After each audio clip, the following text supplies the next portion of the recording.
At Christmas dinner, my daughter-in-law gave me a mop. "Stop pretending you're sick and clean," she yelled at me. My son added, "Stop using your age as an excuse. You eat here for free every day. At least make the guests happy for us." That night, I packed my clothes in a suitcase and disappeared. But what I did the next day left them pale with fear. I am 68 years old. 68 years of life, of work, of giving everything for my family. And that Christmas Eve, in front of 12 people who were laughing and drinking eggnog, my daughter-in-law, Jessica, handed me a mop wrapped in Christmas paper. At first, I thought it was a joke in poor taste, but when I tore off the gold paper and saw the wooden handle, the gray strings, the smell of cheap chemicals, I felt my stomach empty. The laughter died down. Someone coughed uncomfortably. Jessica stared at me with those bright eyes, waiting for my reaction, like someone waiting for an animal to do a trick. "What is this?" I whispered. "A useful gift, Eleanor," she said, pronouncing my name as if she were spitting out a seed. "Because it's time for you to stop pretending to be sick and clean this house properly." The world stopped. I felt all eyes on me. Jessica's cousin looked down. The neighbor from across the street pretended to check his phone. My son, Mark, my only son, the child I carried for 9 months and raised with my own hands, he remained silent. "Mark," I managed to say, searching for his eyes. He stood up from the table, tall, strong, wearing that new shirt I had ironed for him myself that morning. And when he spoke, his voice was cold, calculated, as if he had been rehearsing those words for weeks. "Mom, my wife is right. Stop using your age as an excuse. You eat here for free every day. The least you can do is entertain the guests for us. Or do you think supporting you doesn't cost anything?" Every word was a knife. I didn't cry. I didn't scream. Something inside me froze, like when water turns to ice and everything is suspended, hard, motionless. I took the mop with trembling hands, nodded, and got up from the table. "Excuse me," I murmured. "I'm going to my room." No one stopped me. I walked down that hallway I had walked 1,000 times in the last 3 years. I passed the family photos where I was still smiling. I went into that small room at the back of the house, the one that used to be the storage room, the only space they had allowed me to occupy when I was widowed, and my son offered to let me live with them. "We need you, Mom," Mark had said with tears in his eyes when his father died. "You can't be alone. Come live with us. We're family. Family." I closed the door and looked around. A twin bed pushed against the wall, a nightstand with my rosary, and a photo of my late husband, Arthur. A tiny closet where my clothes hung crammed together.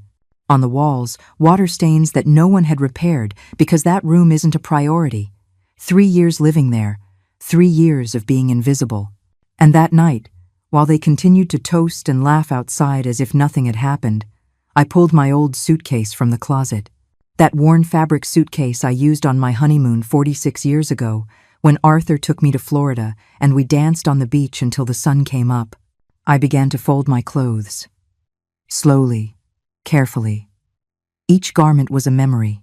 The sweater I wore when Mark was born, the blouse I wore to his graduation, the shawl Arthur gave me for our 25th anniversary.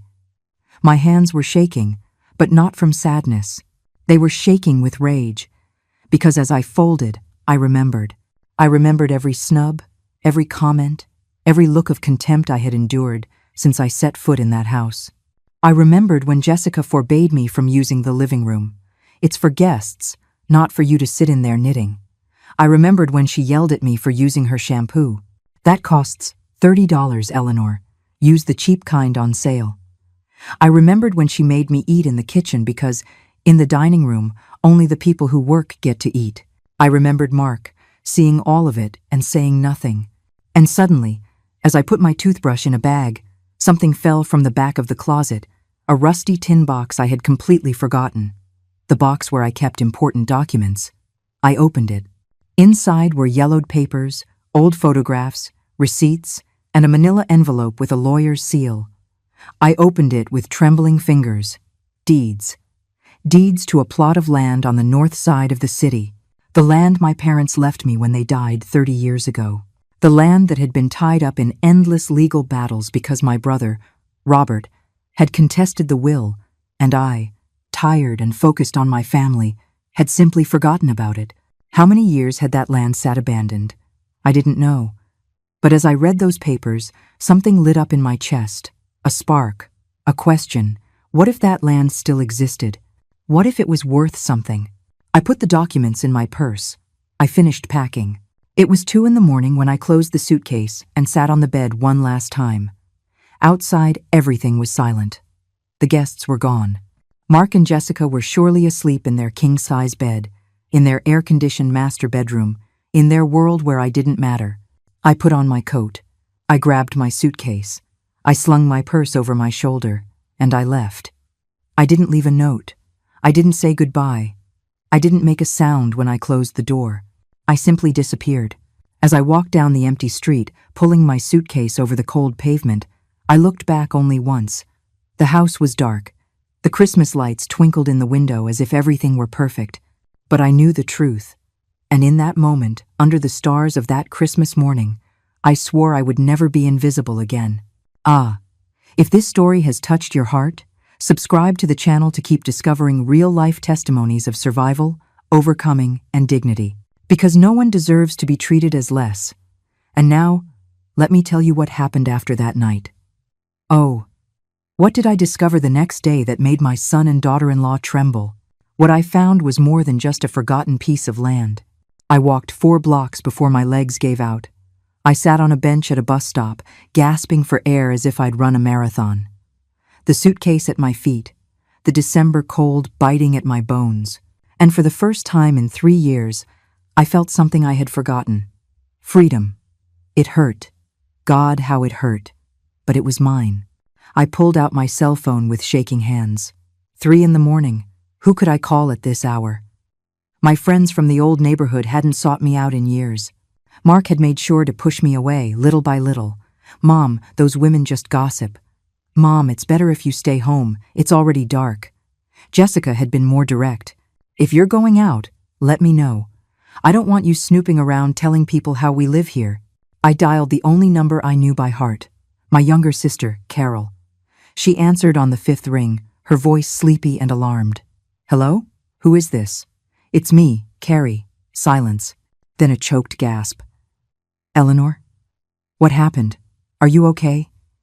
Did they do something to you? I need. My voice broke. I need a place to stay. Where are you?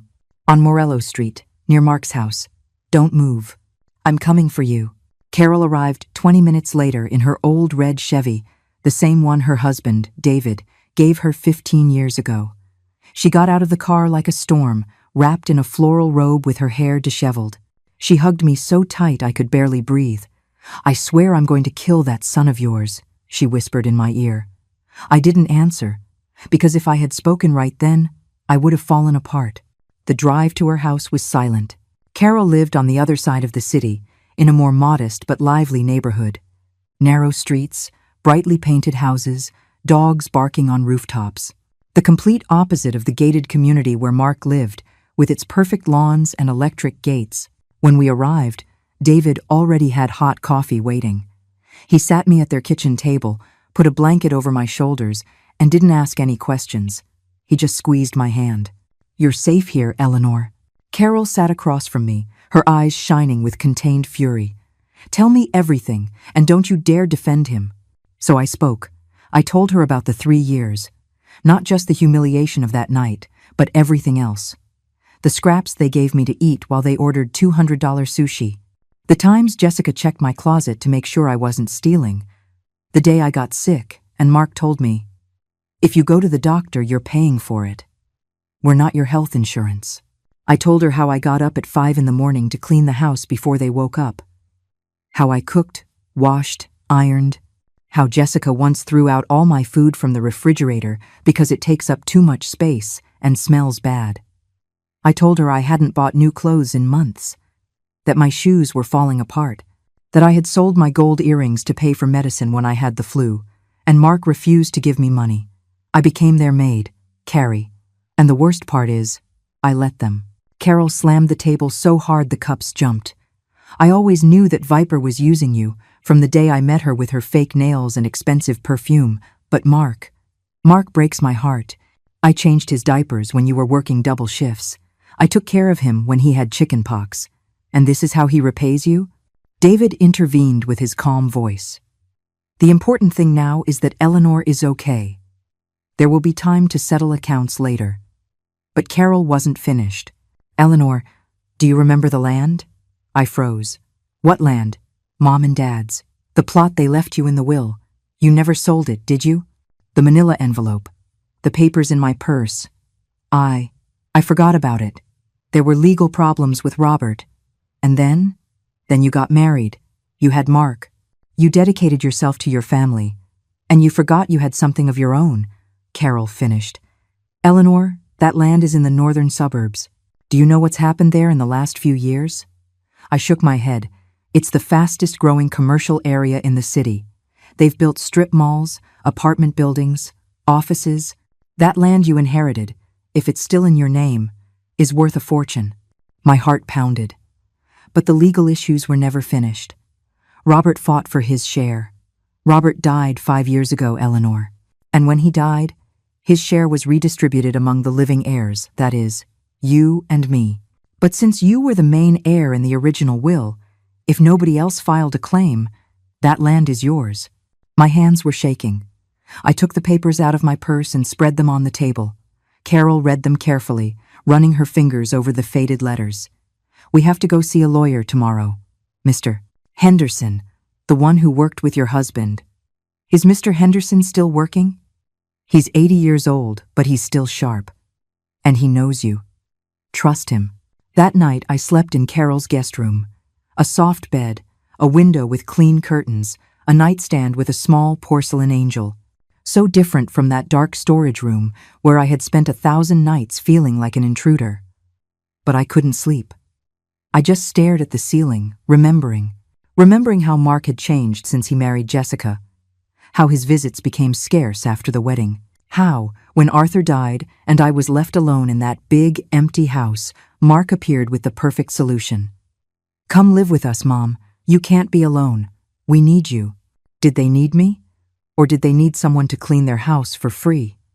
I remembered something else. Something that didn't seem strange at the time, but now made sense. 6 months after I moved in with them, Jessica started asking questions. Questions about my financial situation, about whether Arthur had left me anything, about whether I had properties or savings. Just curious, mother-in-law. We just want to help you if you need anything. I, innocently, had told her everything. That the house Arthur and I lived in had been sold to pay his medical debts, that his savings had vanished on treatments, that I only had my monthly Social Security check of $700. I never mentioned the land, because I had forgotten it. What if they thought I had nothing? What if that's why they dared to treat me this way? An idea began to form in my head. Dark, twisted, but just. What would happen if they discovered I did have something? That I wasn't the useless old woman they thought I was. I got out of bed. I found the papers again. I read them line by line in the light of my cell phone. And there it was, in the corner of the document, a handwritten note from my father, written in blue ink 30 years ago. For my daughter, Eleanor. May this land give you the freedom you so deserve. Dad. He always knew I would need something of my own. Something no one could take from me. I turned off the light. I lay down. And for the first time in years, I slept without that weight on my chest. Because one thing was clear. My life was about to change.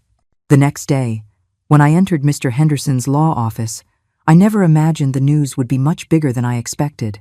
And I also never imagined that my son had already been there, asking for information about me. Mr. Henderson's law office was on the second floor of an old downtown building, one of those with worn marble stairs and solid wood doors. Carol came up with me, holding my arm as if she feared I might faint. I wasn't nervous. I was hungry. Hungry for answers. For justice. To know that my life hadn't just been a waste of years serving people who didn't value me. The receptionist, a young woman with modern glasses, showed us in immediately. Mr. Henderson rose from his desk with effort, leaning on an elegant cane. 80 years old, but his gaze was still as sharp as a knife. Eleanor, he said in a gravelly voice. How many years it's been? Too many, Mr. Henderson. I sat across from him. Carol remained standing, nervous. The lawyer adjusted his glasses and held out his hand. "Let's see those documents." I handed him the manila envelope. He opened it slowly, reverently, like someone opening an ancient book. His eyes scanned the deeds, the seals, the signatures. 5 minutes passed in complete silence.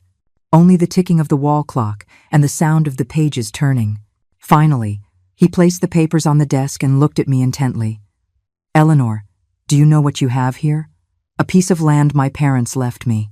But the paperwork was never completed because of problems with my brother, Robert. Robert passed away 5 years ago, intestate. His rights were automatically divided among the legal heirs of the original estate, that is, you and Carol. But since you were the primary heir designated by your parents, and Carol never claimed her share, because I didn't need anything," my sister interrupted. "That land was meant for Eleanor from the beginning." The lawyer nodded. "The land is completely in your name, Eleanor. The legal process closed automatically 3 years ago through adverse possession. It's yours. Legally. Totally. Absolutely yours." My heart was beating so loudly I could hear it in my ears. And, "Is it worth anything?" Mr. Henderson pulled a folder from his file cabinet. He opened it and showed me maps, recent appraisals, satellite photos. "That land is on a major commercial road, 2 blocks from the new Galleria Mall. It's 5,000 square meters. The land in that area, Eleanor, that land is worth $8,500,000. I tried to do the math in my head. Carol did it faster. $8.5 million, she whispered. The office began to spin. "That can't be." "It can be," the lawyer said with a smile. "And there's more." "More?" "Your husband, Arthur, was a prudent man. When I worked with him years ago, we didn't just write his will. He also established several long-term investment certificates in your name at the bank. Investments that matured 10 years after his death. Arthur died 11 years ago. Exactly. Those investments matured a year ago. I sent letters to the address where you were living with your son, but I never got a response. My blood ran cold. What letters? 3 certified letters, the last one 4 months ago, informing you that you had $2,300,000 waiting in a trust account. Carol sank into a chair. My God, I couldn't speak. I couldn't breathe, because suddenly, it all made sense. "Mr. Henderson, did my son Mark come to see you?" Mr. Henderson frowned. "Yes, 4 months ago, right after the last letter. He said he was coming on your behalf because you were in poor health. He wanted to know about your financial situation. And what did you tell him?" "Nothing. I explained that I could only give that information to you directly. He got upset, insisted, threatened me with lawsuits. But I was very clear. Those documents are confidential. Only you could access them." The puzzle pieces began to fit. 4 months ago, right when the treatment at the house got worse, when Jessica started being crueler, when Mark stopped looking me in the eye, when the passive-aggressive comments about the expense of keeping me began. They knew. They didn't know the exact amounts, but they knew I had something, and they wanted me to stay there, submissive, grateful, invisible, until I died and they could inherit it. "Eleanor, are you okay?" Carol asked, shaking my arm. "Yes, I'm." I took a deep breath. "I'm perfect." I stood up, walked to the window. From there I could see the downtown area, the traffic, people walking hurriedly, living their lives. And I had believed I was finished, with no options, no value. I had over $10 million waiting for me. "Mr. Henderson, what do I need to access that money?" "Your official ID and to sign some documents. The process takes a week. And the land? It's already yours, but if you want to sell it, I can contact interested buyers. I have 3 developers who have asked about properties in that area. You could have the money in a month." I turned around. I looked at them both. I want to sell it. And I want no one, absolutely no one, to know about this yet. Carol smiled. It was a smile I knew well, the same one she'd get when we were girls planning some mischief. "What are you thinking, sister?" "I'm thinking that my son and daughter-in-law thought I was poor, weak, and useless. And it's time to show them who I really am." Mr. Henderson leaned back in his chair, his eyes bright with amusement. Arthur once told me that when you set your mind to something, you move heaven and earth. I see he wasn't lying. My husband knew me well. I signed papers for 2 hours. Authorizations, powers of attorney, bank documents. When we finished, the lawyer shook my hand.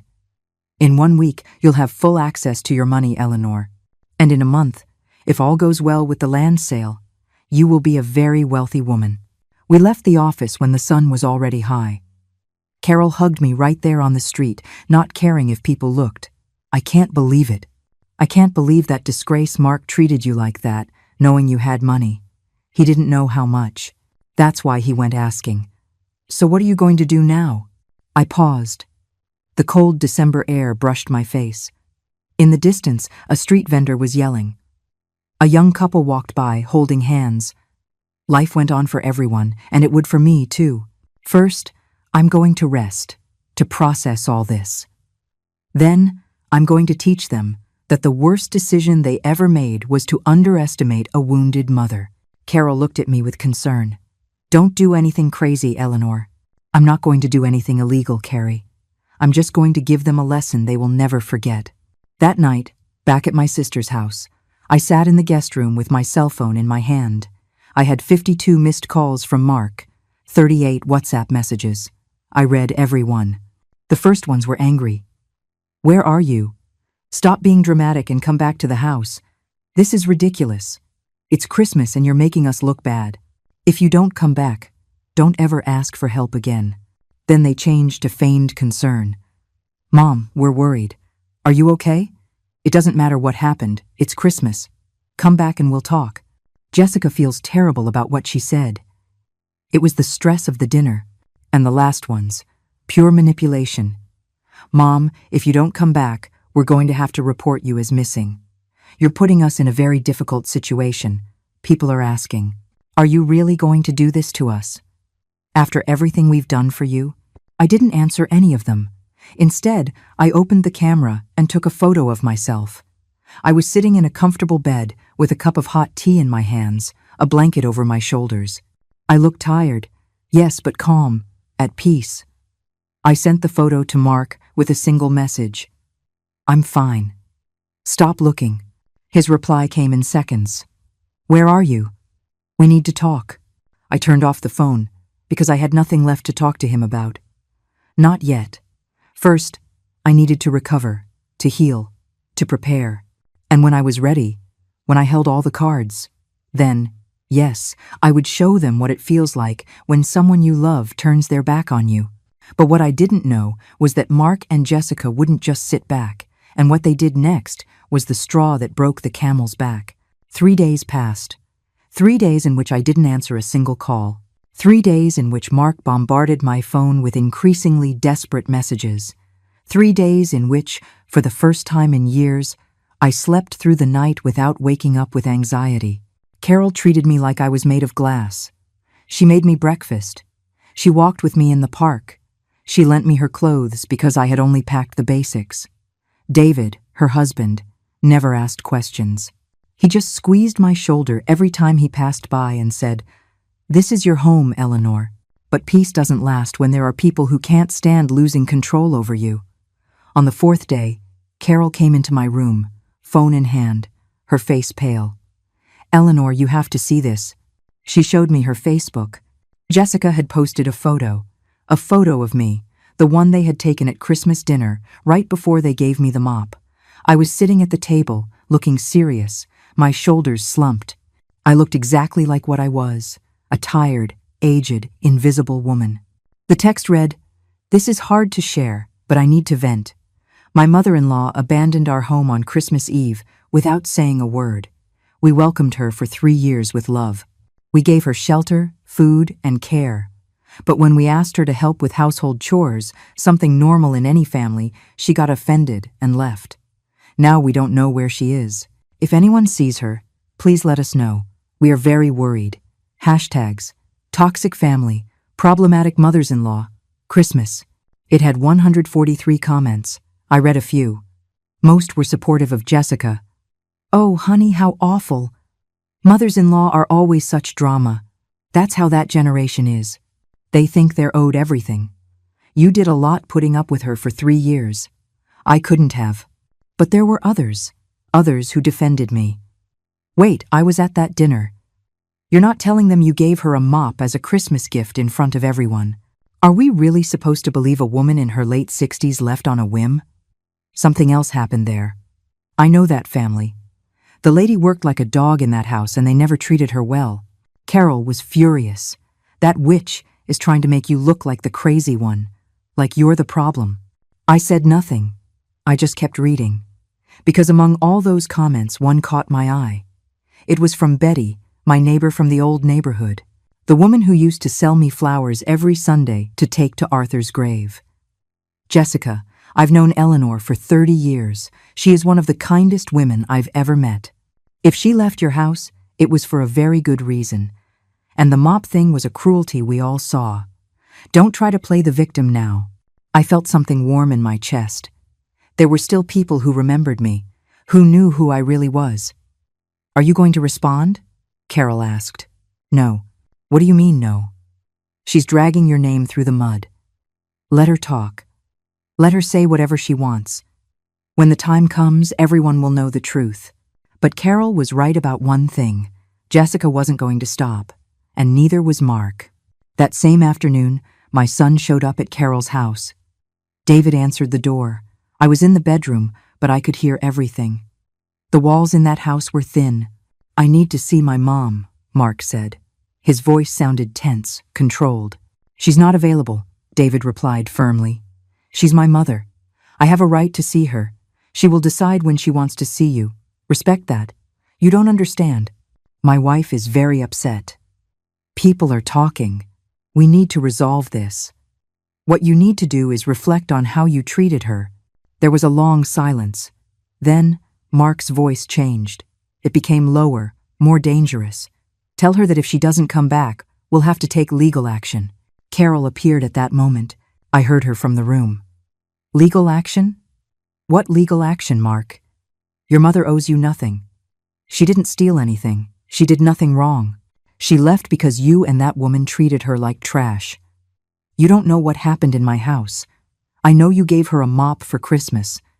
I know you humiliated her in front of everyone. I know you treated her like a servant. You want me to keep going? My wife was stressed. It was a misunderstanding that lasted 3 years. Mark lost his composure. My mother is acting like a spoiled child, all over a stupid gift. It's ridiculous. What's ridiculous is that you don't understand why she left. Carol's voice was ice. Now get out of my house before I call the police. This isn't over. You're right. It's not. I heard the door slam. Mark's footsteps on the stairs. The engine of his truck starting. Carol came into my room. Her eyes were red, but not from sadness. From rage. That boy is lost, Eleanor. Completely lost. I got up from the bed. I walked to the window. From there I could see Mark's truck driving away. A brand new black Ram truck with chrome rims. He had bought it 6 months ago. A $5,000 down payment, he had told me. But it was worth it, Mom. It's important to project a good image. A good image. While I wore worn-out shoes and ate leftovers. Carrie, can I borrow your computer? What for? I need to look something up. Half an hour later, I was reading Jessica's entire social media profile. Not just Facebook, Instagram, TikTok, Twitter. This woman documented her entire life online. And what I found left me cold. Photos from expensive restaurants. Date night with my love. Photos at a luxury gym. Taking care of myself for him. Photos of designer clothes. Treating myself because I deserve it. Photos at spas, at beauty salons, on trips to the beach. All while they were telling me there was no money to buy me a new pair of shoes. But there was something else. Something that caught my eye. In her highlighted Instagram stories, there was a section called Our Home. I clicked it. And there they were. Photos of the inside of Mark's house. The living room I wasn't allowed to use. The dining room where I couldn't sit. The kitchen with stainless steel appliances. And one photo, in particular, broke my heart. It was my room, the storage room where I slept. But the caption said, "Future project, converting this space into a walk-in closet. It's almost empty. It's almost empty. They were waiting for me to die, or waiting to kick me out. Carol read over my shoulder and gasped, "That witch, she was planning to throw you out." I closed the laptop. I stared at the wall. And then something inside me changed. I no longer felt sadness. I no longer felt pain. I felt fury, cold, calculated, lethal. "Carrie, tomorrow I'm going to do something." "What?" "I'm going to rent an apartment." "What for?" "You're fine here. Because I need my own space. And because I need Mark and Jessica to believe that I am finished, that I left because I have nowhere else to go, that I'm vulnerable." Carol looked at me, narrowing her eyes. "What are you planning?" "Justice, sister. Simply justice." That night, before sleeping, I opened my phone. I had a new message from Mark. It was no longer threatening or falsely concerned. It was direct. "Mom, I know you're with Aunt Carol. I just want you to know something. The house where we live has a $320,000 mortgage. If we don't pay it in 3 months, we lose it. Jessica and I have done everything we can, but we can't make it. I thought you could help us. I know Dad left you something. We just need a loan. We'll pay you back as soon as we're back on our feet. Please, Mom. We're family." I read the message 3 times, and then I let out a laugh. A bitter, dry laugh that surprised even me. There it was. The naked truth. They didn't want me back because they missed me. They wanted me back because they needed my money.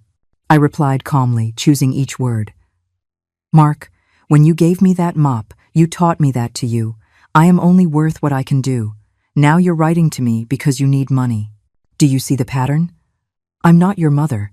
I'm your resource. And I'm sorry to tell you, that resource has run dry. Solve your own problems."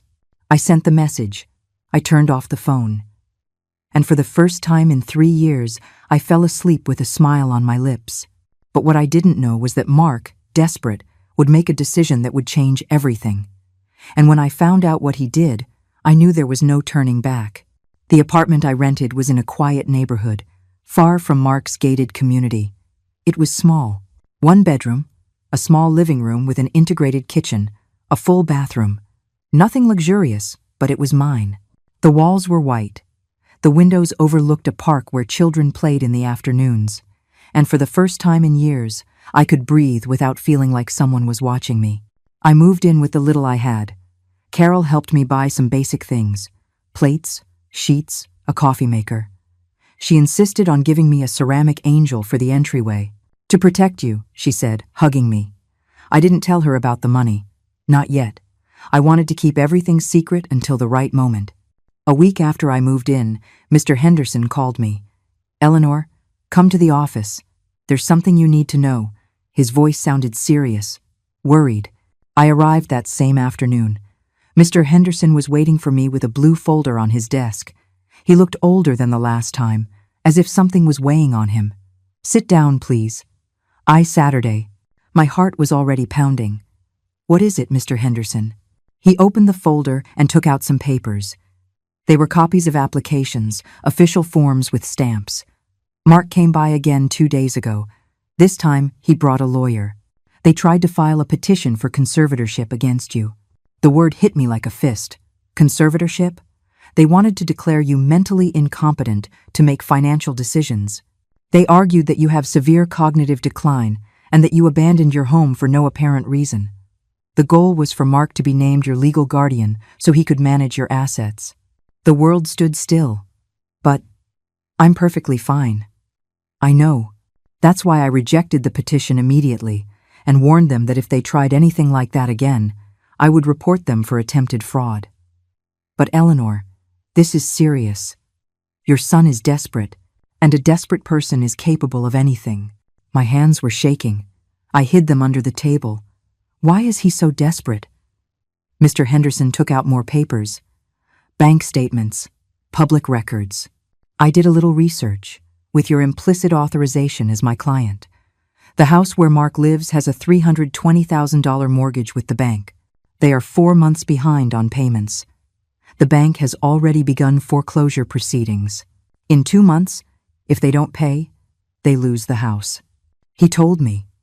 He asked me for money. There's more.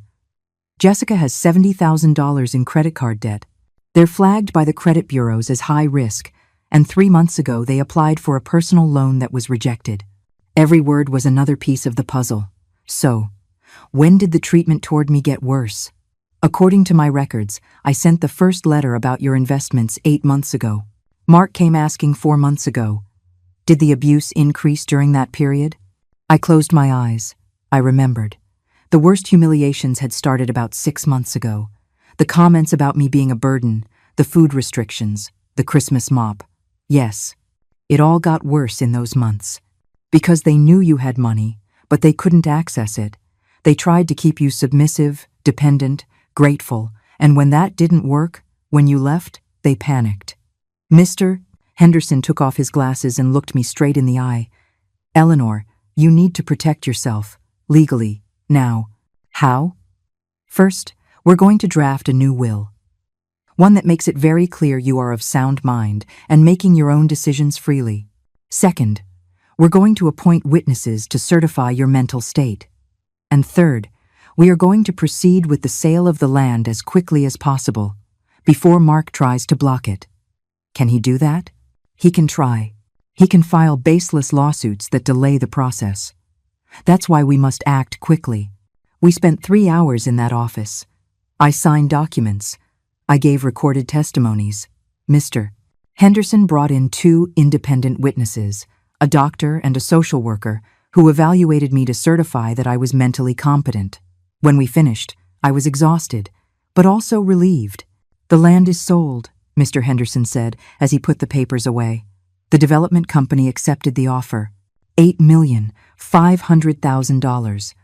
The money will be in your account in a week. And Arthur's investments? They are already available. You just need to go to the bank to sign. $2,300,000. $10,800,000. It was more money than I had ever seen in my life. Mr. Henderson, do you know what I'm going to do with this? He smiled tiredly. No. What are you going to do? I'm going to live. I'm going to live with dignity.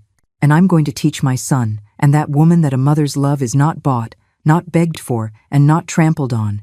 Your husband would be proud. I left the office as it was getting dark. Downtown was full of people leaving work, street vendors yelling, the smell of fried food and bus exhaust. But I walked as if I were floating, because for the first time in years, my future depended only on me. I got to my apartment and made myself some tea. I sat on the small sofa Carol had given me and opened my phone. I had new messages from Mark. They were no longer pleas. They were thinly veiled threats. Mom, I know Mr. Henderson is putting ideas in your head. He just wants your money. Don't trust strangers. Trust your family. Jessica is very upset by all this. She had to go to a psychologist. If something happens to her, it will be your fault. People in the old neighborhood are asking about you. They're saying horrible things. Is that what you want? To destroy this family's name? I blocked his number. But I didn't block Betty, my old neighbor. She had written to me too. Eleanor, I don't know if you'll see this message, but I want you to know something. Your son was in the neighborhood asking if anyone knew where you were. He seemed very nervous. He also asked if you had any friends or acquaintances who might be helping you financially. I told him I didn't know anything, but it gave me a bad feeling. Please, take care of yourself. I replied, Thank you, Betty. I'm fine, and don't worry. I know how to take care of myself. That night I couldn't sleep, not from anxiety but from rage. My son, the child I had held in my arms, whom I had cared for when he had pneumonia at age 5, whom I had fed with the money I earned cleaning other people's houses when Arthur was just starting out. That son was trying to declare me crazy to steal from me. It wasn't sadness I felt. It was disappointment, deep, painful, irreparable. But it was also clarity, because now I knew there was no going back. There was no reconciliation possible. There was no family to save. There was only a mother who needed to defend herself, and a lesson that had to be taught. I got out of bed. I went to the kitchen. I took out a notebook and a pen, and I started to write. It wasn't a plan for revenge. It was a plan for justice. Point 1. Secure all the money in accounts Mark couldn't touch. Point 2. Rebuild my life with dignity, far from toxic people. Point 3. When the time was right, when Mark and Jessica were at the edge of the cliff, then I would show them who I really was. Not to hurt them, so they would learn. I closed the notebook, turned off the light, and fell asleep with the certainty that the game was just beginning. But while I was planning in silence, Mark and Jessica took a step that crossed every line. And when I found out what they told people, I knew it was time to act. The money arrived in my account on a Tuesday morning. I was drinking coffee in my small kitchen when my phone vibrated with the notification from the bank. Wire transfer received. $10,800,000. I stared at the screen for 5 full minutes. The numbers seemed unreal, as if they would disappear if I blinked. But they didn't. I called Mr. Henderson immediately. Mr. Henderson, the money is here. Perfect. Now listen to me carefully, Eleanor. Divide that money into several accounts, not all in one place, and use the bank's private banking services. You need extra protection. Protection? If Mark tries any legal maneuvers, we want it to be clear that this money is well managed and that you are in full control of your decisions. I followed his instructions to the letter. That same afternoon, I went to the bank. A young, elegant executive helped me, and when she saw the amount in my account, her entire demeanor changed. Mrs. Herrera, it will be an honor to assist you. Have you considered investment options? 3 hours later, I left the bank with everything organized. $4 million in fixed-term investments, $3 million in a high-yield savings account, $2 million in an accessible checking account, and $1,800,000 in another account for expenses and emergencies. I felt powerful, not because of the money itself, but because of the security it gave me, the freedom. I walked through the nearby mall. It had been years since I'd entered a clothing store without looking at the price tags. Years since I'd bought myself something simply because I liked it. I went into a boutique. A saleswoman approached with a professional smile. "Good afternoon, ma'am. Are you looking for anything in particular?" "Yes. I'm looking to see the woman I am, not the woman they made me believe I was." She blinked, confused. Then she smiled with understanding. "I understand perfectly. Come with me." I left with 4 bags. New clothes, comfortable but elegant shoes, a wool coat the color of wine. I spent $1,200 without blinking. Then I went to the salon. I cut the hair I had worn long and neglected for years. The stylist, a young woman with purple streaks, advised me, "How about a bob to your shoulders? It would give you a fresh, more youthful look. Do it."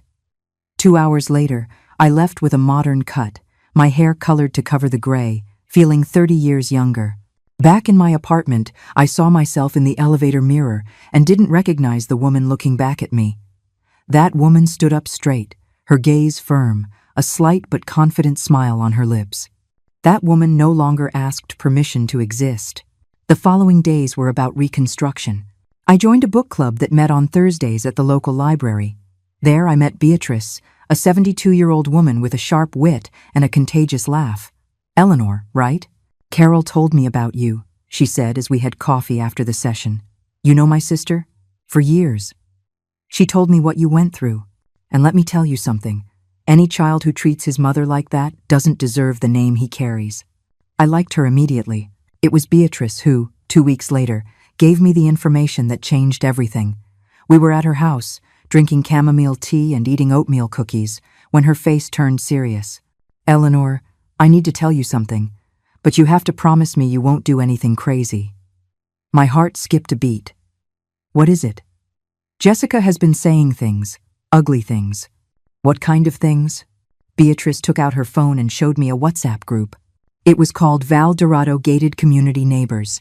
I had lived there when I was with Mark, but they had never included me in that group. She scrolled to find the messages. They were from Jessica, from 3 days ago. "Ladies, I need your advice. My mother-in-law stole money from us and disappeared. We've tried to talk to her, but she has us blocked. We're considering pressing charges. Does anyone know a good lawyer?" I felt my blood boil. I kept reading the replies. "Oh no, honey. How much did she steal? How awful. Mothers-in-law are always problematic. I know a lawyer who specializes in family fraud. I'll send you his contact.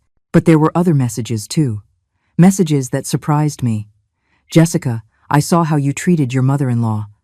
I don't think she's the bad guy here. Wait, isn't she the one you gave a mop to at Christmas in front of everyone? My husband was at that dinner and told me, if your mother-in-law left, it was for a reason. And honestly, I'm not surprised. Jessica had replied angrily, you don't know anything about what happened in my house. Eleanor was always manipulative. She faked being sick so she wouldn't have to work. She drained us of every last penny. Beatrice took the phone from my hands. That's enough. You don't need to read any more. She's saying I stole from her, and half the group doesn't believe her. But Eleanor, this is serious. If she files a false police report, let her file it. Beatrice looked at me, surprised. What? Let her file the report. Let her say whatever she wants. Because when the time comes, I will prove to everyone who the liar is. Do you have proof? I smiled. A cold smile that surprised even me. I have something better. I have the truth. And I have the resources to defend it. That night, back in my apartment, I took out the notebook where I'd written my plan. I added a new point. Point 4. Let them sink themselves. Do not intervene. Just observe. Because I had realized something. Mark and Jessica were so desperate they were making mistakes. Public mistakes. Mistakes that made them look exactly like what they were. Bankrupt manipulators. The next day, Carol called me, hysterical. Eleanor, Mark came to my house and threatened me. What did he say? He said if I didn't tell him where you were, he would sue me for aiding and abetting. I told him to go to hell. David almost threw him out bodily. He's desperate. And you're okay? I'm perfect, Carrie. Better than ever. Eleanor, that tone of voice scares me. Don't be scared. Just trust me. I hung up and stared out the window. Outside, the children were playing in the park. An elderly couple walked by, holding hands. Life went on, oblivious to personal dramas. My phone vibrated. It was a message from an unknown number. Mrs. Eleanor, I am Mr. Torres, your son, Mark Herrera's attorney. I would like to speak with you about a possible family reconciliation and discuss some pending financial matters. Could we meet? So, they had hired a lawyer. I forwarded the message to Mr. Henderson. His reply came in minutes. Do not reply. All communication will be through me. I'll handle this. I slept peacefully that night. Because I knew Mark was doing exactly what I expected. Moving in a panic, without a strategy, leaving a trail of evidence of his desperation. And while he was sinking, I was rising. I had gone from being the invisible old woman, the burden, the one who ate for free, to being a woman with resources, with dignity, with a plan. And the best part was, they had no idea what was coming for them. But then, something I didn't expect happened. Mark made a decision so low, so sleazy, that I knew there was no redemption possible. And it was in that moment that I decided the time had come to teach them the lesson they would never forget. The message arrived on a Friday afternoon. It wasn't from Mark. It was from a number I recognized immediately, though I hadn't seen it in years. My cousin Margaret, my late husband Arthur's sister. Eleanor, I need to talk to you. It's urgent. Please, call me. Margaret lived in Arizona. We hadn't seen each other since Arthur's funeral. We were close once, but distance and life had pulled us apart. Why was she writing to me now? I dialed her number warily. Margaret? Eleanor, thank God you answered. Her voice was distraught. I need to tell you something. Mark called me yesterday.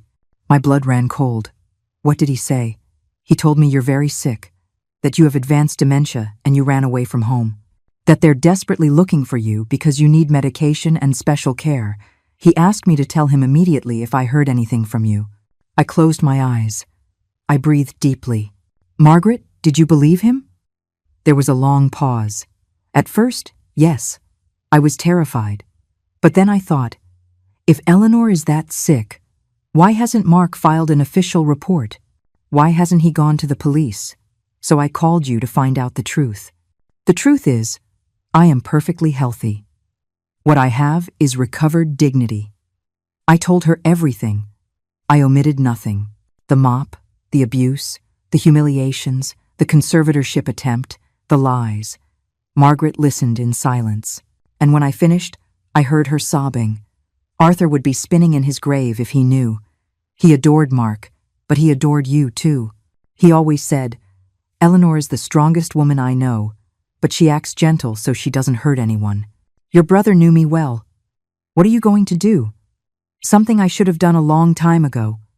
Put myself first. If you need anything, anything at all, count on me. Thank you, Margaret. But I'm fine. Better than ever. I hung up and just thought.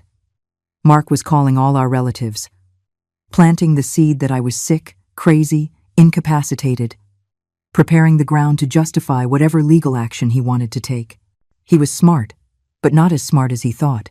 2 days later, Mark showed up at my apartment. I don't know how he got the address. He probably followed Carol or paid someone to investigate me.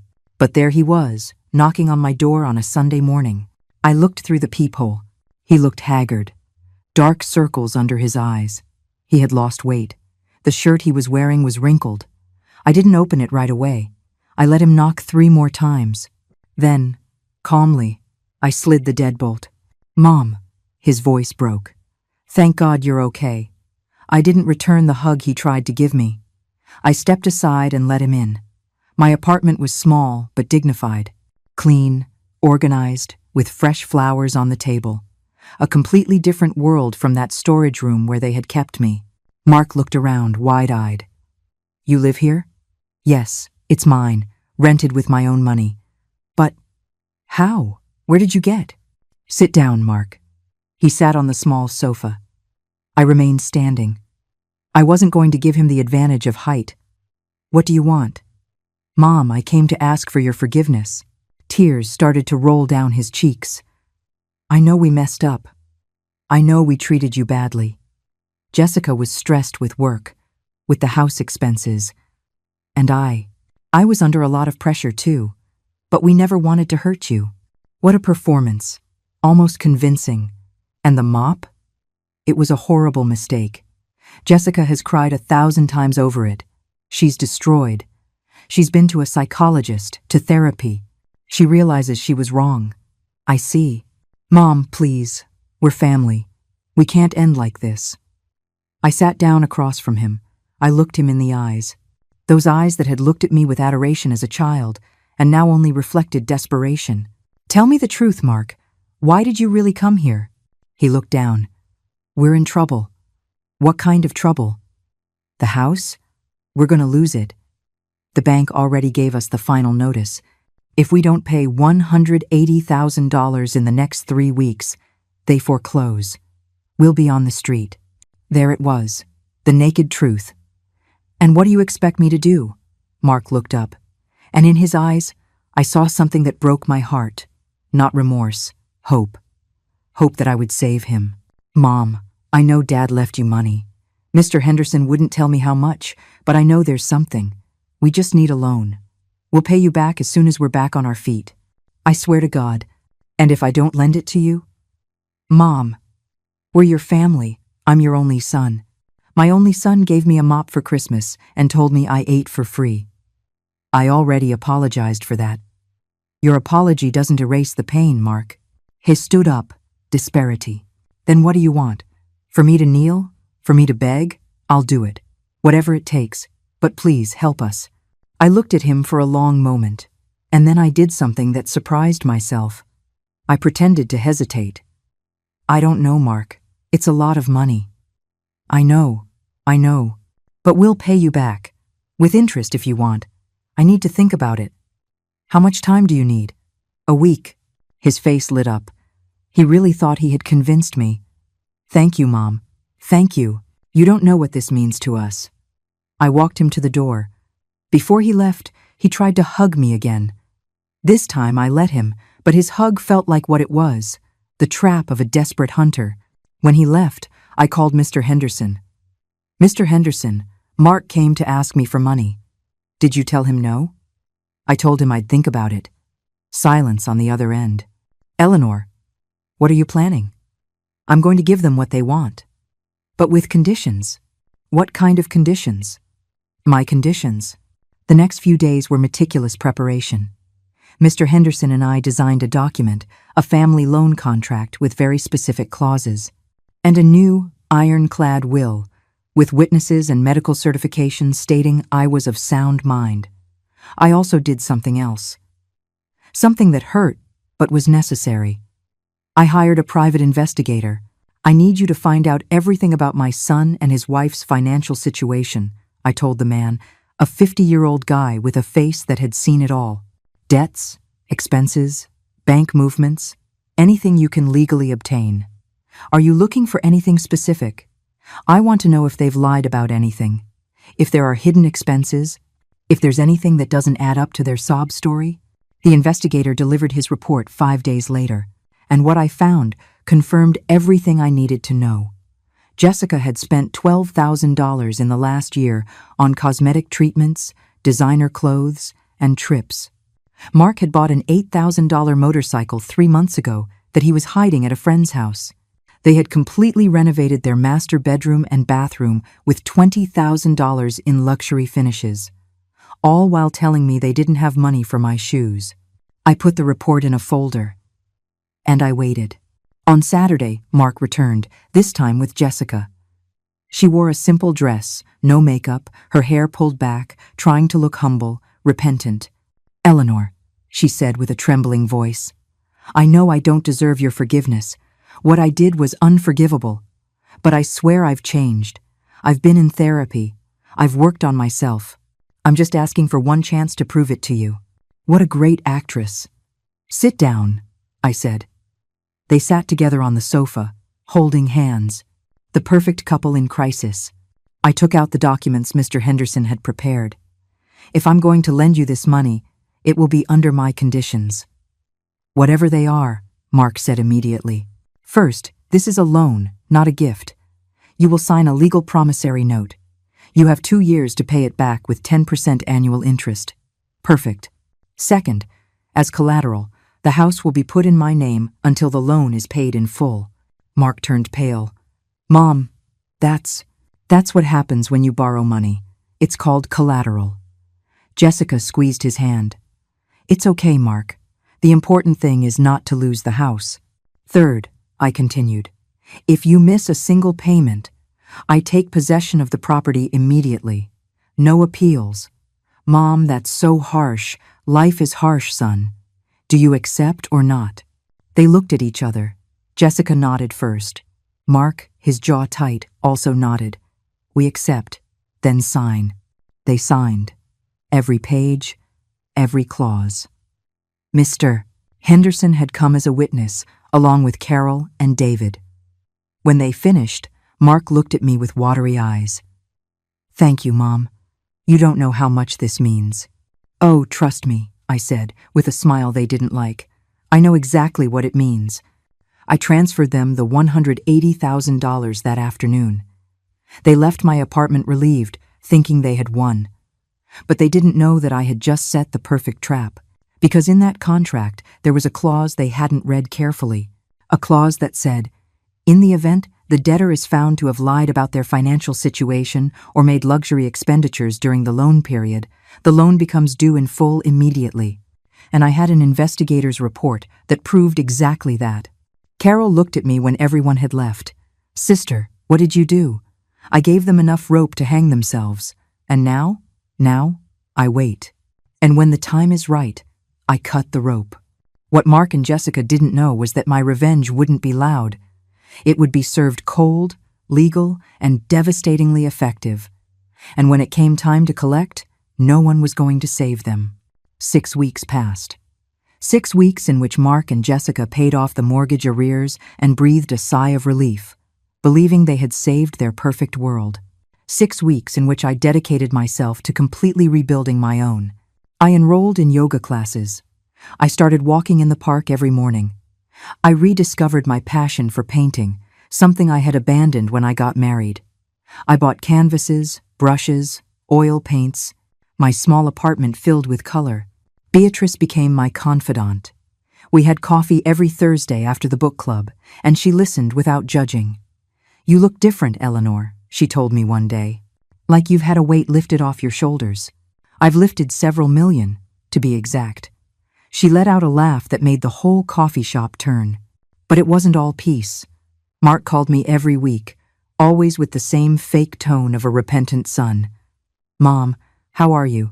I miss you so much." "I'm fine, Mark. When are you coming to visit? The house feels empty without you." Lies. All lies. Because the private investigator kept sending me reports, and in those reports, I saw the truth. Jessica had posted a photo on Instagram of her new walk-in closet. My old room, the storage room where I slept for 3 years, was now a dressing room full of designer shoes and bags. The photo had a caption: "Finally finished the remodel. Sometimes changes are necessary. Number blessed." The comments were predictable. "Looks gorgeous, friend. You deserve it. What about your mother-in-law?" Jessica had replied to that last one. "She's better off where she is." It's a win-win. I saved screenshots of everything. It was mid-February when I decided the time had come. The time for the first revelation. I called Mark. "Son, I want to invite you to dinner. You and Jessica." Surprised silence on the other end. "Really, Mom? Really?" "To talk about the future. I think it's time we fix things as a family." "I'd love that." "When?" "This Saturday. At the Casa Bella restaurant, downtown. At 8 o'clock in the evening. We'll be there." "Thank you, Mom. This means so much." I hung up and dialed Mr. Henderson. "Mr. Henderson, I need you to be at the Casa Bella restaurant this Saturday at 8, discreetly, at a separate table. As a witness. Is something going to happen?" "The truth is going to happen." On Saturday, I arrived at the restaurant half an hour early. Casa Bella was an elegant place, but not flashy. White tablecloths, candles on the tables, live piano music. I had reserved a table in the corner, private but visible. Mr. Henderson was already there, at a table across the room, reading a newspaper. He gave me a discreet nod. Mark and Jessica arrived on time. She wore a simple black dress, soft makeup. He, a navy blue sport coat, trying to look respectable. "Mom." Mark kissed my cheek. "You look great, thank you. Sit down." We ordered dinner. I ordered salmon. They, expensive steaks. Of course. During the appetizers, we made small talk. The weather. The news. Jessica asked about my apartment with false interest. "Is it comfortable where you're living, Eleanor?" "Very comfortable." "It's small, but it's mine. I can breathe." She caught the emphasis on breathe and looked away. When the main course arrived, I decided to begin. "Mark, I want to talk about the loan." He tensed up. "Of course, Mom. Everything is going great. We're going to start paying you back in March, just like we agreed. I'm glad to hear that. But there's something I need to clarify." I took a folder from my purse. I placed it on the table. Jessica eyed it warily. "What is that?" "Information I obtained completely legally." I opened the folder. I took out the investigator's reports, the Instagram screenshots. The bank records the investigator had acquired through public sources. "Mark, do you remember telling me you were bankrupt? That you didn't even have money for food?" "Mom, I never said." "You did. And so did Jessica. You told me you were desperate, that it was all because of the mortgage, that you had done everything possible to pay." I put the photo of the walk-in closet on the table. "Is this doing everything possible?" Jessica turned white.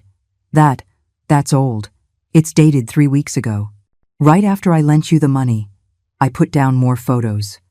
Jessica at a spa. Mark at a sushi restaurant with friends. Receipts from department stores. You spent over $10,000 in the last 2 months. On luxuries, while you were telling me you couldn't afford to eat. Mark tried to grab the papers. I stopped him with my hand. "Don't touch them. They're copies. The originals are with my lawyer. Mom, it's a misunderstanding."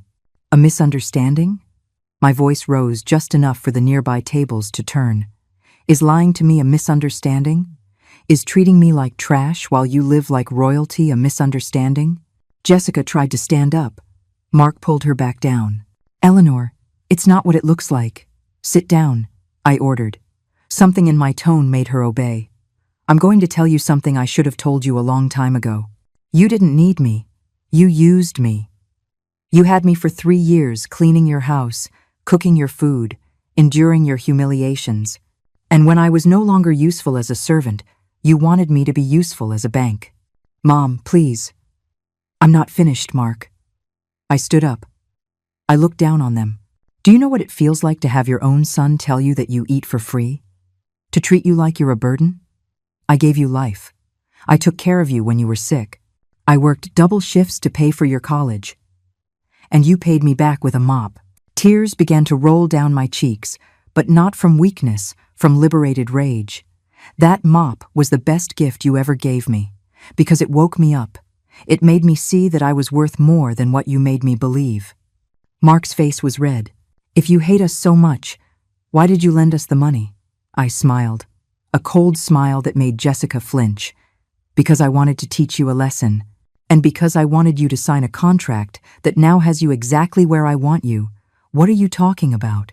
I took out the contract they had signed. I pointed to the fine print. Read this. Read it out loud so it's clear. Mark took the paper with trembling hands. He read, "In the event the debtor is found to have lied about their financial situation or made luxury expenditures during the loan period, the loan becomes due in full immediately with a 30% surcharge." The silence was absolute. "That means," I continued, "that you now owe me $234,000, payable in 30 days, or you lose the house." Jessica let out a choked cry. "You can't do that." "Of course I can. You signed it. It's legal. And I have proof that you lied about your financial situation." I leaned over the table. I looked them both in the eye. "But do you know what the saddest part of all this is? It's not that you lied to me. It's not that you used me. It's that I was willing to forgive you. I really wanted to believe that my son still had some of the decency I raised him with. But you didn't change. You kept lying. You kept spending. You kept disrespecting me." Mark tried to speak. I held up a hand for silence. "I'm not finished. Because there's something else you need to know." I sat back down. I calmly folded my hands on the table. "Remember when you went to see Mr. Henderson months ago? When Mark tried to find out about my financial situation?" Mark turned pale. "How do you know?" "Because Mr. Henderson is my lawyer, Mark. And he told me everything. He told me how you tried to have me declared incompetent, how you wanted to take my money, how you've been planning this for months. Mom, I was just worried about you." "Liar!" My voice echoed in the restaurant. "You were worried about your mortgage, about your debts, about maintaining your lifestyle at my expense." Jessica shot up from her seat. "I'm not staying here to listen to this. Let's go, Mark." "Sit down, Jessica," said a voice from behind. Mr. Henderson had approached our table. He had his briefcase in his hand. "Who are you?" she demanded. "I am Mr. Henderson, Eleanor's attorney, and I have documents here that prove every allegation she has just made. If you try to leave without resolving this, I will proceed legally immediately." Jessica fell back into her chair, defeated. Mark was looking at me with a mixture of hatred and desperation. "What do you want, Mom? Money? Revenge? To see us on the street?" "I want you to learn," I answered, my voice firm. "I want you to understand that love is not bought, not begged for, and not trampled on. I want you to know what it feels like to be against the wall, with no options, depending on the mercy of someone you hurt." I stood up. I took my purse. "You have 30 days to pay me. If you don't, you lose the house. And believe me, I will not hesitate." But we don't have that money," Mark whispered. "There's no way to get it in 30 days. "Then maybe you should have thought of that before you humiliated me, before you treated me like I was worthless." I walked toward the exit. Mr. Henderson followed me. Behind us, I heard Jessica's sob and Mark's broken voice. "Mom, please." I didn't turn around, because for the first time in my life, I wasn't going to save anyone but myself. But what happened in the following days showed me that I had underestimated just how far they were willing to go, and when I found out about their latest move, I knew the war had only just begun. The days after that dinner were a whirlwind. Mark called me 63 times in 1 week. I changed my phone number. Then he started sending emails. I blocked his address. He showed up at my building. I asked the doorman not to let him up. But where Mark failed, Jessica became more dangerous. A week after the dinner, Carol called me at 11 o'clock at night, hysterical. "Eleanor, you have to see this. What is it?" Jessica made a video. A damn video, crying on TikTok. It already has over 50,000 views. She sent me the link. I opened it with a knot in my stomach. There was Jessica, sitting in her living room, her eyes red and swollen, makeup streaked, speaking to the camera between sobs. "Hi, everyone. I never thought I'd have to do this, but I need you to listen. My mother-in-law, whom we welcomed into our home for 3 years, is extorting us. She lent us money to save our house, and now she's using abusive clauses to take it from us. She says we lied, but we were just trying to survive. My husband is devastated. I'm in therapy. I don't know what to do. If anyone knows a lawyer who can help us, pro bono, please, write to me. We have nowhere else to go. Hashtags, help, toxic family, extortion." The comments were a mix. "Oh no, friend, what a horrible situation. Mothers-in-law are always the problem. But there were others too. Wait, aren't you the one who gave her mother-in-law a mop for Christmas? Something doesn't add up here. Why don't you show the contract you signed? If you signed something, that's on you.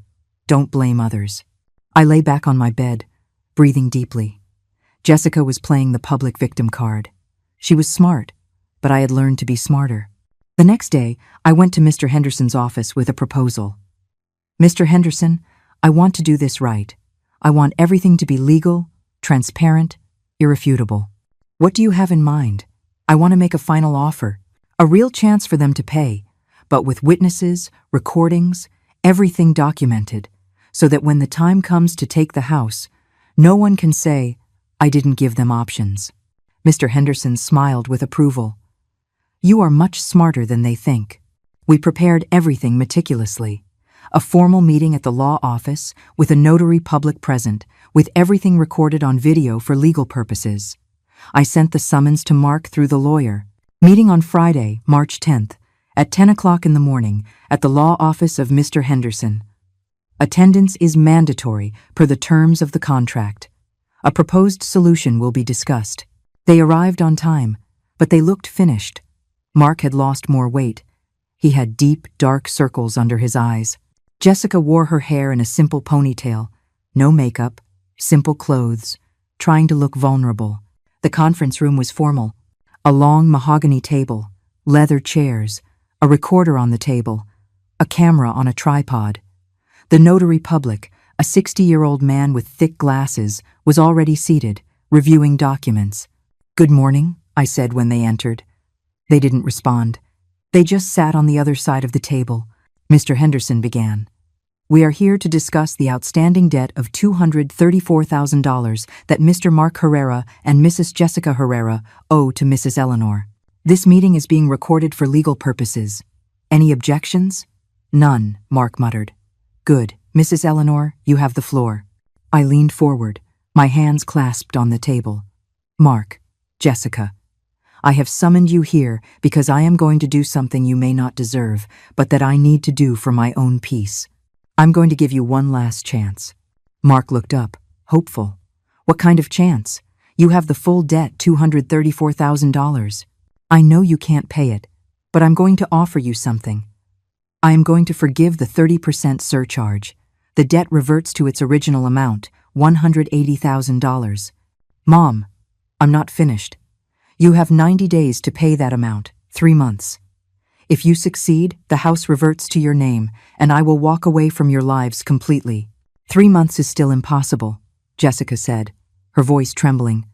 "Let me finish. If you cannot pay in 3 months, then you accept the following. I take possession of the house, but I will give you an additional 6 months to find somewhere else to live. I will not throw you out on the street immediately. I will give you time." Mark looked at me, incredulous. "Why would you do that?" "Because despite everything, Mark, you are still my son, and because I want you to understand something. This isn't revenge. This is justice. There is a difference." I took out a new document. "This is a modified agreement, with the new terms. If you sign it, you commit to trying to pay in 90 days. If you cannot, you surrender the house without legal fights. And I will help you financially during those 6 additional months, with $3,000 a month, so you can rent a decent place. Jessica choked back a sob. Why are you doing this? Because I am not like you. I don't enjoy the suffering of others. But I also will not allow myself to be trampled on ever again. Mr. Henderson placed the document in front of them. You have 2 options. Sign this agreement, which is generous considering the circumstances, or go to court, where you will lose definitively and without any additional considerations. Mark took the document. He read it line by line. Tears began to roll down his cheeks. We're not going to get the money in 3 months, Mom. You know that. I know. That's why this agreement is realistic. I am giving you time and support to get back on your feet. But the house, Mark, the house is no longer yours. That is the consequence of your decisions. The house where we plan to start our family, Jessica whispered. I looked her straight in the eye. That house where you kept me in a storage room, where you humiliated me, where you turned my room into your closet before I was even gone. Don't talk to me about family, Jessica. You don't know what that word means. She looked down. Mark picked up the pen. He stared at the document for a long minute. Then, with a shaking hand, he signed. Jessica followed. The notary certified the signatures. Done, Mr. Henderson said. You have 90 days from today. June 10th is the deadline. If you have not paid by then, we will proceed with the transfer of property. Mark stood up. He looked at me with a mix of pain and something that might have been respect. Do you know what the worst part of all this is, Mom?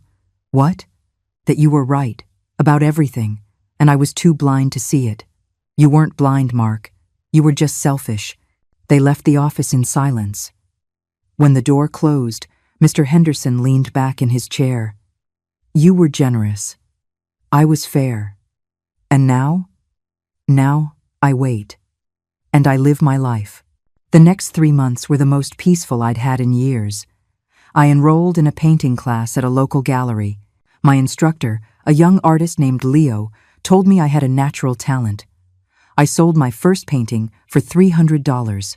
It wasn't much, but the feeling of creating something with my own hands, something someone valued, was priceless. Beatrice became my best friend. We traveled to Santa Fe together for a week. We ate amazing Southwestern food, bought turquoise jewelry, and walked through the historic plazas. I felt young again. Carol visited me every Sunday. We cooked together, laughed, and reminisced about our childhood. She told me once, I haven't seen you this happy since before Arthur died. It's because I'm finally me again, Carrie. Mark wrote me twice during those 3 months. Formal emails. Mom, we've been saving, but it's hard. I just want you to know we're trying. I didn't reply. There was nothing to say.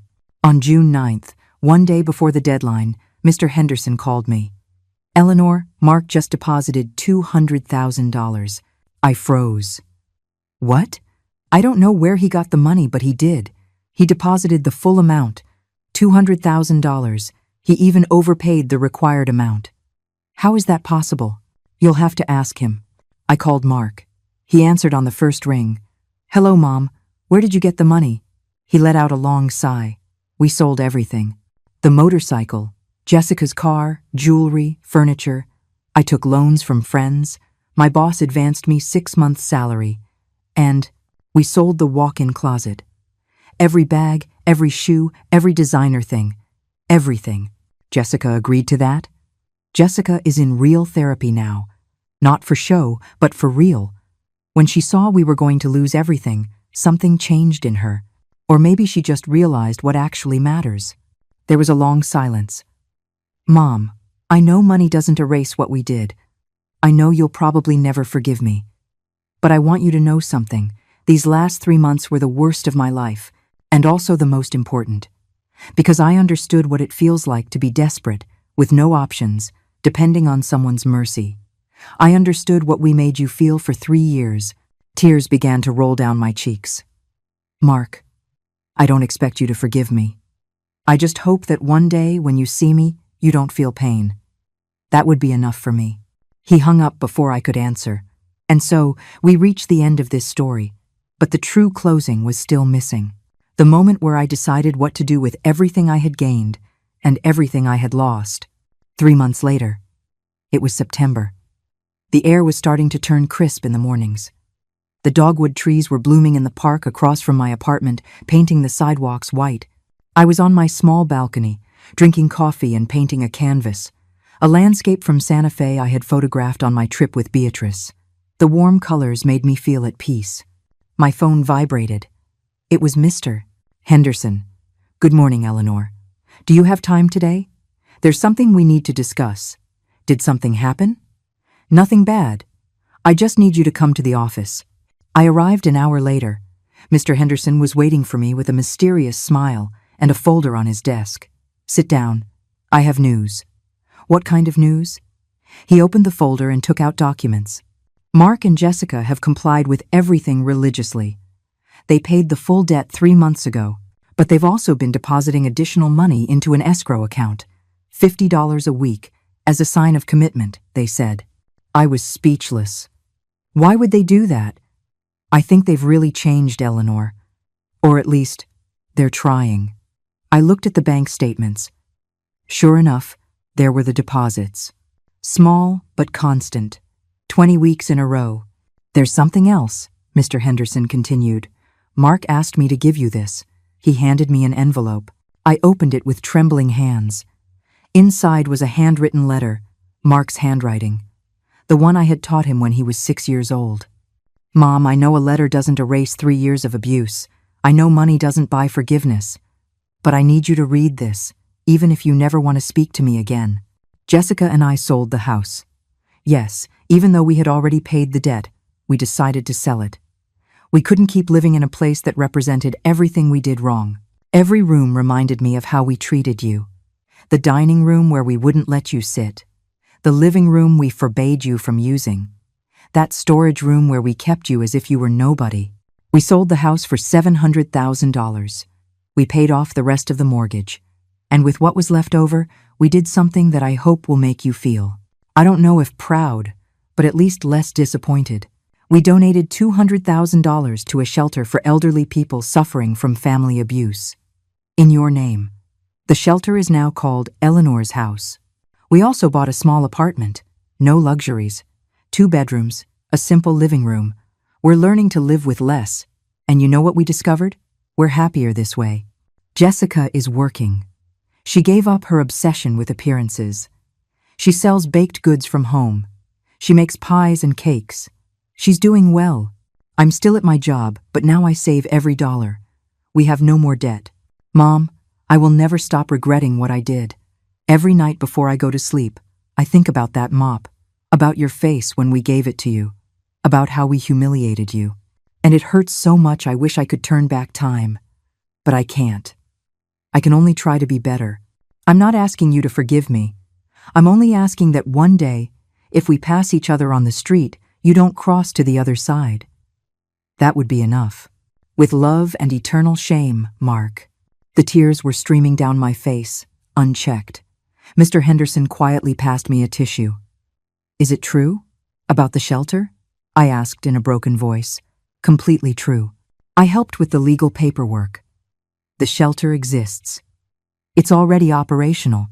It's serving 10 seniors who were rescued from abusive family situations." I brought my hands to my mouth. "Eleanor's House. Your name is honoring something beautiful, Eleanor. Something born from pain, but which has become hope for others." I sat in silence for a long time, processing, feeling. "What do you want to do?" Mr. Henderson asked. "Mark isn't asking to see you. He just wanted you to know." I folded the letter carefully. "I need to think." I left the office with the letter in my purse. I walked aimlessly through downtown. I passed the cathedral, the market, the streets where Arthur and I used to walk when we were dating so many years ago. I sat on a bench in the main square. I watched the pigeons pecking at crumbs, the young couples taking photos, the children running with balloons. And then I knew what to do. 2 weeks later, on a Saturday morning, I stood in front of the building where Mark now lived. It was a modest building, 4 floors, a simple facade, no doorman. I buzzed apartment 3B. Jessica's voice came over the intercom, nervous. "Who is it?" It's Eleanor. Silence. Then the buzz of the door unlocking. I walked up the stairs slowly. My heart was pounding, but not with fear, with something different, something like cautious hope. The apartment door was ajar. I stepped inside. The place was small but clean. Simple furniture, no frills. It smelled like fresh coffee and something sweet baking. Mark was standing in the middle of the living room, his eyes red. Jessica was behind him, her hands clasped, also crying. "Mom," Mark whispered. I didn't run to hug him. I wasn't ready for that yet. But I didn't stay by the door either. I read your letter. I didn't expect you to come. I came because I need to tell you something. Something you need to hear, and I need to say. I sat on the sofa. They remained standing, like children awaiting a verdict. What you did to me was unforgivable, and I will carry that wound for the rest of my life. I can't just forget 3 years of humiliation. It doesn't work like that. Mark nodded, tears rolling. But, I continued, I can't carry hatred either, because hatred is heavy, Mark. It's as heavy as sadness, and I don't want to carry heavy things anymore. What does that mean? Jessica asked, her voice trembling. It means I won't forget, but I am going to try to forgive. Not for you, for me, because I deserve peace. I stood up. I saw what you did with the shelter. I saw the constant deposits. I saw how you sold the house even when you didn't have to. And I see that you are, at least, trying to change. Mom, I held up my hand. I don't want you to say anything right now. Just listen. I'm going to give you my new number. I'm going to allow you to write to me. I don't promise to answer every time. I don't promise frequent visits. But I am going to leave the door ajar. Just ajar. If you have truly changed, over time, maybe that door will open more. Mark collapsed onto the sofa, sobbing. Thank you, Mom. Thank you. Don't thank me. This isn't a gift. It's an opportunity you have to earn every single day. If you fail again, if you lie again, if you disrespect me again, that door closes forever. Understood? They both nodded. I walked to the exit. At the door, I stopped. One more thing. That shelter, Eleanor's house. I want to volunteer there. Mark looked up, stunned. Really? Really? If my pain can help others, then it wasn't in vain. I left the apartment. I walked down the stairs. And when I reached the street, I took a deep breath. It wasn't pure happiness I felt. It was something more complex. It was peace mixed with sadness, hope mixed with caution, forgiveness mixed with memory. It was, simply, moving forward. 6 months later, I was at Eleanor's house, the shelter, helping a 75-year-old woman who had just arrived. Her name was Refuge, ironically. Her children had kept her in a windowless room, feeding her scraps. I don't know if I can recover from this, she told me, her voice broken. I took her hand. I didn't know if I could either. But look at me now. You too? Me too. That's why I understand your pain, and that's why I know you can get through this. Her eyes filled with tears, but also with something else. Hope. That night, back in my apartment, I sat on my balcony with a cup of tea. Carol had visited. Beatrice, too.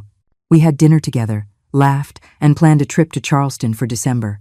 My phone vibrated. It was a message from Mark. It wasn't the first. In 6 months, he had written every week. Short, respectful messages. Never asking for anything, just sharing his life. Mom, Jessica baked an apple pie with your recipe. It came out perfect. We thought of you, sending you a hug. This time, for the first time in months, I replied. I'm glad the recipe worked out. Take care. It was small, but it was a step. Because I had learned something through this whole process. Forgiveness doesn't mean forgetting. Forgiveness means deciding that the past will not control your present. It means letting go, not for the other person, but for yourself. And I had decided to let go. I looked at the stars. I thought of Arthur, of how he had taught me that true love never humiliates, never belittles, never tramples. Thank you, my love, I whispered to the wind, for teaching me my worth, for leaving me the resources to defend myself, for loving me even in your absence. A shooting star crossed the sky. I made a wish. I didn't wish for wealth. I didn't wish for revenge. I didn't wish for time to turn back. I wished for peace. For me, for everyone who had been hurt like I was, for everyone who felt they were worthless. And in that moment, sitting on my balcony, with my hot tea, my new friends, my work at the shelter, my paintings on the walls, my independence reclaimed, I realized that my wish had already come true. Final reflection. If you are listening to this story and you identify with it, I want you to know something. You are worthy. It doesn't matter how long you've endured mistreatment. It doesn't matter how many times they've told you you're a burden. It doesn't matter how many metaphorical mops they've given you. You are worthy. And it is never, ever too late to reclaim your dignity. Because true wealth isn't in what you possess, but in what you refuse to let anyone take from you. Your self-worth, your dignity, your right to be treated with respect. I was lucky to have financial resources to defend myself, but the true strength didn't come from the money.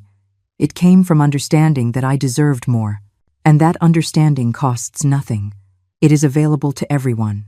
If you are in a similar situation, seek help. Talk to someone you trust. Research your rights. Don't stay silent thinking you have no options. There are always options.